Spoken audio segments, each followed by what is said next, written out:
है वो है process at constant pressure. The thermodynamic process in which pressure of the system remain same is known as isobaric process. वो thermodynamic process जिसमें pressure जो होता है, वो थर्मोडायनेमिक प्रोसेस जिसमें प्रेशर जो होता है वो सेम होता है रहता है, उसे कहते हैं आइसोबैरिक प्रोसेस।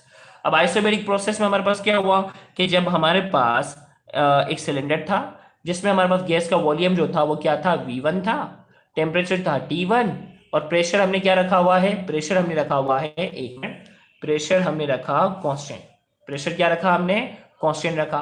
जब हम क्या करते हैं, हीट एनर्जी प्रोवाइड करते हैं ना, तो टेम्परेचर जो है वो T1 से T2 हो रहा है, वॉल्यूम V1 से V2 हो रहा है, प्रेशर सेम रहेगा। तो इसका मतलब क्या है कि डायग्राम जो है वो रॉन्ग है, इसमें डायग्राम ये वाली होनी चाहिए। में जैसे हमने किया ना, V1 से V2 हो गया, टेम्परेचर T1 से T2 हो गया, पिस्टन ऊपर चला गया, प्रेशर क्या रहा, सेम। प्रेशर क्या रहा, सेम, पिस्टन ऊपर चला गया, डिस्प्लेसमेंट डेल्टा वाई के बराबर हुआ। तो ये डायग्राम जो है वो इसमें बनाई थी, ये गलत डायग्राम इसमें बनी हुई है। तो हमने कहा कि consider a cylinder in which the gas off volume V1 at initial temperature T1, then we provide heat energy. The temperature changes from T1 to T2 and volume changes from V1 to V2 at constant pressure. भाई हमारे पास एक cylinder है जिसमें gas जो है वो V1 के बराबर है, उसका इनिशियल टेम्परेचर T1 के बराबर है। जब हम उसे हीट एनर्जी Q के बराबर प्रोवाइड करते हैं तो टेम्परेचर जो होता है वो चेंज होता है, T1 से T2 हो जाता है। और टेम्परेचर में अगर तब्दीली आएगी, T1 से T2 होगा, तो वॉल्यूम भी क्या हो जाएगा, वॉल्यूम हो जाता है V1 से V2। दोनों कंडीशन में जो प्रेशर होता है वो क्या रहता है, सेम रहता है। लिहाजा according to first law of thermodynamics, P delta V के, ये यहां रख दिया पी डेल्टा वी। अब ये चेंज है ना, चेंज इन इंटरनल एनर्जी, तो चेंज कैसे मालूम करते हैं, फाइनल में से इनिशियल को माइनस करते हैं। भाई ई जो है वो इंटरनल एनर्जी है लेकिन चेंज है, तो इसका मतलब फाइनल इंटरनल एनर्जी में से अगर मैं इनिशियल इंटरनल एनर्जी को माइनस करता हूं तो चेंज आ जाएगा। इसी तरीके से वॉल्यूम है ना, चेंज इन वॉल्यूम कैसे मालूम करेंगे, फाइनल वॉल्यूम में से मैं इनिशियल वॉल्यूम को क्या करूंगा, माइनस करूंगा। फाइनल वॉल्यूम में से मैं इनिशियल वॉल्यूम को क्या करूंगा, माइनस करूंगा, तो क्या आ जाएगा, मुझे चेंज पता चल जाएगा। तो मैंने डेल्टा ई की जगह रखा E2 माइनस E1 रखा, प्लस की साइन ले ली, P अपनी जगह पर है, और डेल्टा V की जगह लिखा मैंने V2 minus V1, V2 minus V1 हो गया। अब ये जो P है, अब ये जो P है ना, ये P जो है इससे भी मल्टीप्लाई हो रहा है और ये P इससे भी मल्टीप्लाई हो रहा है, तो अब क्या हो गया, ये PV2 हो गया और ये P इससे मल्टीप्लाई हुआ तो ये PV1 हो गया। अब मैं क्या किया, वन वाली चीजों को एक तरफ कर दिया है और टू वाली चीजों को एक तरफ कर दिया। भाई E2 अपनी जगह पर है, PV2 यहां आ गया, E1 जो है ना यहां था ना, ये यहां आ गया, PV1 अपनी जगह। अब मैं क्या करता हूं, माइनस को कॉमन ले लेता हूं। भाई ये देखो, ये दोनों तो प्लस में, E2 प्लस PV2, P2 यहां आ गया ना, PV2। अब ये E1 यहां लेकर आ गया तो ये माइनस भी साथ साइन मिलाया।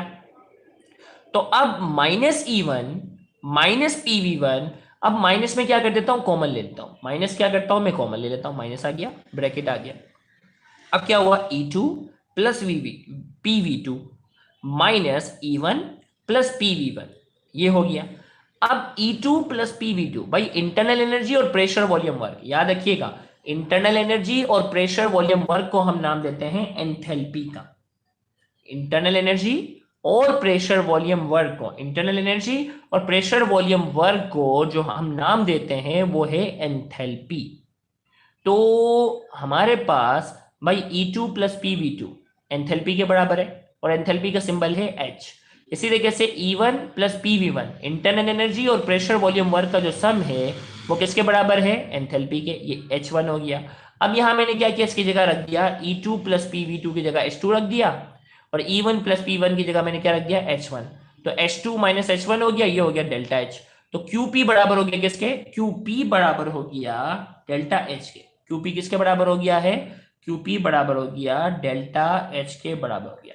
तो हमने कहा the above equation shows that heat supplied at constant pressure, the above equation shows that heat supplied at constant pressure is equal to, ये किसके बराबर हो गया, is equal to change in enthalpy, is equal to enthalpy में बाकायदा definition पूछी जाती है, व्हाट इज एंथैल्पी। तो आइए एंथैल्पी की डेफिनेशन की तरफ बढ़ते हैं। तो एंथैल्पी हमारे पास क्या है, द हीट एनर्जी इवॉल्व और absorb during the chemical reaction is known as enthalpy. किसी भी केमिकल रिएक्शन के दौरान, किसी भी केमिकल रिएक्शन के दौरान जो हीट एनर्जी एब्जॉर्ब होती है और जो हीट एनर्जी इवॉल्व होती है उसे हम क्या कहते हैं, एंथैल्पी। ये इसकी थ्योरेटिकल डेफिनेशन है। मैथमेटिकल डेफिनेशन क्या बनती है, the sum of internal energy and pressure volume work is known as enthalpy. तो हमारे पास क्या हो गया, एंथैल्पी की। अब यहाँ H जो है वो प्लस में लेंगे भाई, H का फॉर्मूला याद रखना, एमसीक्यू में पूछा जाता है। The sum of internal energy and pressure volume work is known as enthalpy.